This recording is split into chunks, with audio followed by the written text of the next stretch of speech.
All right, boys and girls, men and women. My nose is stopped up, so bear with me.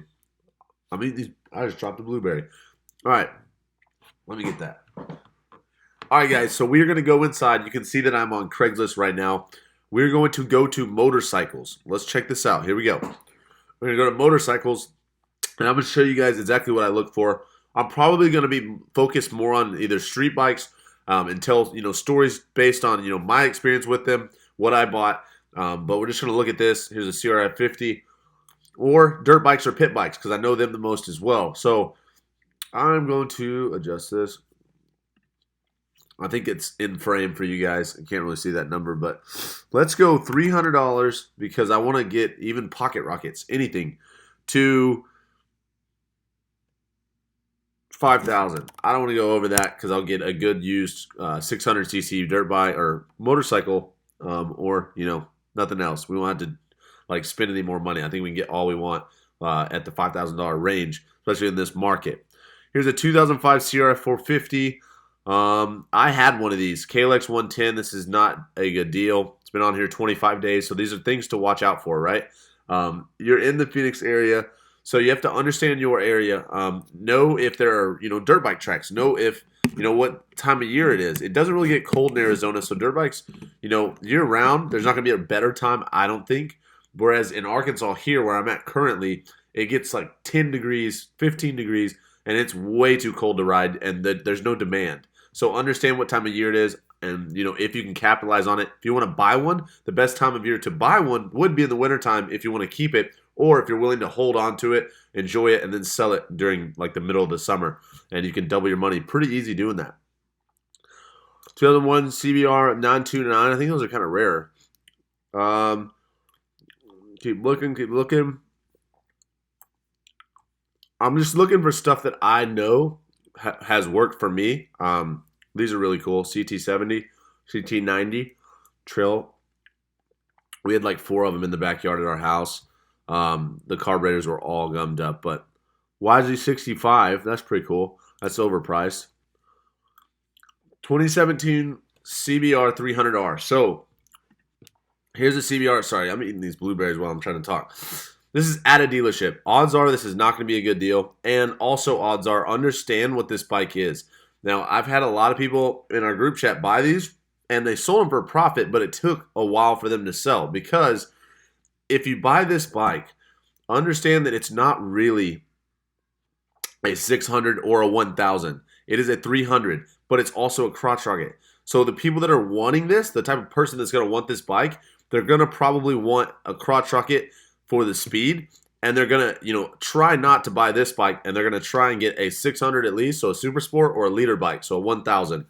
These just don't have enough power. The demand's not there. But where this does capitalize is if someone wants the looks but doesn't know how to ride a motorcycle that well, and they don't want to start out on something insane. And these can do well. But this is also at a dealership, so don't expect a profit. I think, if you paid, I'd say if you paid like $2,700 on this bike, you could probably sell it for like $33 eventually. I had what was mine? It was a 300, so it was the competition of this, but it was a Ninja. It was a Ninja 300, but they are the most powerful out of all the 300s, unless they came out with another one that's has more horsepower now. The one I had actually ran pretty decent, and I knew that, and I was able to understand that. So whenever I took it as a trade, I think I paid $1,400 or $1,700 for this Ford Escape. So I had $1,400 to $1,700 in this Ninja 300 that I knew was the best 300cc bike, had the most power, and I knew that if someone was going to look for that beginner bike, they're going to want that one over the Honda one or over, I don't even know. I forget who all has the 300s. Honda had a 250, and I think they canceled that and just started doing this 300 to make a little bit more power because I know there was an issue with that with these bikes. So just understand, your audience. And a lot of these guys that want to go fast are not going to want that 300. So they can be hard to sell, but again, for the right price, anything will be a good deal. Here's a 06 636. I have had 2 CBR 600s that I sold for a profit that was really well. This is a really good deal if this is real. Is this real? I'm selling a needs new cylinder head. Okay, so I've heard engines on these 1000s and 600s, they're so high revving that once they go bad, you almost have to like just get a new engine. Like they're so wound out all the time, like they're always at like 10,000 RPMs that you can't hardly like rebuild them correctly. I've heard that. I don't know that for sure, but understand this is something that I would not want to mess with. Just buy it, fixed. I don't think it's worth that. But if you can do it yourself, then by all means, I would recommend doing it. If you have the skills and knowledge to rebuild that engine, because you could probably profit, and sell that for like 4,100 or 3,800 since it's a 1,000. If it was a 600, you could probably sell it for like 3,100. But let's keep looking. 2012, 650, 4K miles. Supermoto, this is probably a 250 or 450. 450X. Okay, yeah. So the X on the 450s, they have this headlight and they have this little taillight on the back. They're like a trail bike strat / almost street legal. Like all you do is put that license plate on it. You've already got your brake light and you've already got your headlight. But they're really the same engine as the 450R. Different exhaust and stuff like that. Probably tuned just a little different. But I've ridden one. They're very, very fast still. They're very good bikes. And, for long hauls or like people doing like those, what is it? For people doing those, where they go across the desert and ride for hours or days, the X would be a better bike. Whereas this 450R is, strictly a race bike, has no headlight, has no taillight. This picture's not loading. But these are both very popular bikes. They both have a lot of power. So, I've seen people convert the X to an R basically by just changing this front guard, taking the headlight off, and, either leaving the taillight because it's so slim and not noticeable. But people will compromise on that sometimes. Let's keep going. 2015, that's a really pretty bike. I don't know much about this, so I'm not going to talk on it if it's a good deal. But this is something cool to understand. This bike is so appealing, and I can almost guarantee you a younger crowd or a younger person would like to have a bike like this if they're wanting to get a bike with saddlebags and stuff like that, because it's so visually attractive. I think that someone eventually on a bike like this, I don't know if this is a good deal, but whatever a good deal is considered for this bike, I could see a kid getting a loan out or something like that, and they are willing to overpay because this is more of an impulse purchase type of buy, and the audience that it's going to attract would be probably younger, like 25, 27, in their 20s, maybe in their 30s. But this is a very, very attractive bike, and that's my 2 cents on it. I don't know if that's a good deal right off the bat, but I can see someone overpaying the normal, like what the normal price of these that go for. I can see someone paying much more or $500 more because they want this one so bad, and the type of person that is going to be wanting it. That's probably going to be how they act. So let's keep looking. My brother had one of these. Let's see, Ninja 300. This is exactly what I had. I had a 2016 with 1,200 miles.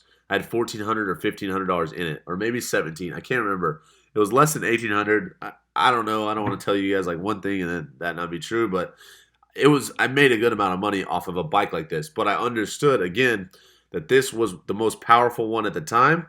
I think it had like 10, 12 more horsepower than all the other ones, which is a lot. And it would go like 118 miles an hour, whereas the other ones would only go like 101 or like 95. So it was a big difference to people that wanted the sport bike look, this crotch rocket look. They wanted to go fast, but they didn't want something crazy fast because they were too new. They would always, gravitate towards this type of bike because all the specs on it. And I understood that. And it sold very, very quickly for me, which I was proud of. But it was also summertime. It was hot outside, perfect time of year, and it worked out. Pit bike, Apollo. So this is more of like a Chinese bike. It's not a KLX 110. You can make money off these. I have bought and resold pit bikes before. I've bought every dirt bike I've ever bought. I tried to get the best deal I could. Basically anything I ever buy, I try to get the best deal. But I've had a couple KLX 110s, a couple CRF 50s. I had a bike, 125 Extreme is basically like a competitor to this. And the good thing with these bikes are a lot of times dads will buy these for their kid and they don't care about the deal because they just want to make their son happy, or they're buying it for Christmas and you paid $600 for it, and you could honestly tell the dad, hey, I paid $600 for this. He's like, it's fine. My son wants it. He's always wanted one, and it's just a dad thing. It's just like a father son thing because he doesn't care about $250 or $200. He just wants to make his son happy, see him smile, and maybe he has a dirt bike and he wants his son to ride with him. So understanding that you can make money off these very, very, very easy. Just be careful. Just be careful and know what time of year it is and know what you're buying and make sure that you do your research up front, like typing this in, even though these are not like the most popular. It'd be hard to research this bike on what this used one goes for, but like if it's a KLX 110, research it, and then you can now see what they're selling for, and then maybe it sells at Christmas time, where it's where people will be purchasing dirt bikes for their kids, and they will overpay on purpose, and they know that, but they don't care. Or you can buy these in the wintertime if if you live somewhere where it's cold, and then if you live somewhere where it's cold, you can hold on to it, ride it if you can bear the winter and how cold it is outside, and then sell it when it warms up. And I've seen these literally. So if you could get this for $600 in the wintertime, I could see this going for like $1,100 in the summertime, just based off the seasons. So understanding that, you can capitalize on that. Just literally understand what you're doing, know what you're doing, and then you can go from there. But I think that's all I really see. I'm going to get off here, and I'm going to change my screen around for you guys really quick. All right, guys. That is really just it. That is me looking at dirt bikes, explaining my 2 cents on why they either would work, they wouldn't work, or what I think that I could do with them. Again, it's all based on my opinion. It's not a fact. So don't just rely on me. But it has worked for me. So don't just rely on me, but again, it has worked for me in the past. I've been doing it since I was 15 years old. I started out with a dirt bike, and I actually messed around with four-wheelers and dirt bikes before I ever moved to cars. So that's why I wanted to make this video for you guys, because it's more tailored to when I was younger, and I enjoyed I enjoyed the hunt. I enjoyed the hunt to find new dirt bikes, new motorcycles, and then swap them with people, but understanding that what I was trading for was worth more than what I had. So again, thank you guys so much for watching. I don't feel that good. I don't feel that good, but it's okay. If you guys want to learn more about what we do on a daily basis, click the link down below. I promise you, we have the 30-day challenge. We also have a $50 off discount that will be directly below for the Flipping Wheels 2.0 program. And if you're unable to make your money back in 30 days, if you're unable to make at least the amount of the program in 30 days, we give you a full refund. So it's almost like a trial free, but we're that confident in it. But again, I don't feel that good, but I'm going to get off here. So I hope to see you guys in the next video. Thank you.